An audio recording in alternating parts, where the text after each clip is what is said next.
let's talk a little bit about how this all adds up, and Via in particular, because the company was inspired by the concept of shared vans that run routes parallel to the bus lines in Israel. It's called a sharut. Right. How did that idea first come about, and what struck you about it when Oren proposed it? Yeah, so Oren called me with this idea. He claims, I'm not sure this is true by the way, but he claims that he was trying to take one of these sharut taxis and was waiting for good intentions. one. Good intentions, that's right. Yeah, sorry. Thank you, Scarlet.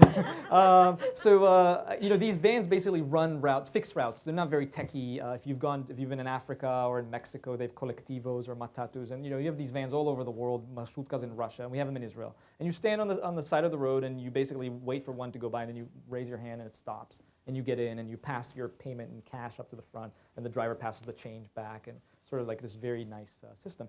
And Oren claims that Oren was, benefit of the doubt, was waiting for one of these vans, and several vans went by that were full. He couldn't get a seat. So he had the idea that, well, what if you could book a seat on your phone so that you knew, this was sort of 2012-ish, everybody had smartphones, you knew that you were guaranteed a seat.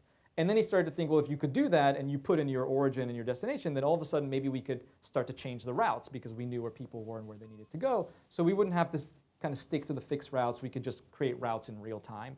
And wouldn't that be an interesting bus system? A bus system that's fully dynamic, where the vehicles are all completely changing their routes in real time based on demand. And so he called me with that idea, and we have a tendency to sort of understand each other within the first few words. So he started talking about it, and I said, this is an amazing idea. We have to do this. And that's how we ended up here.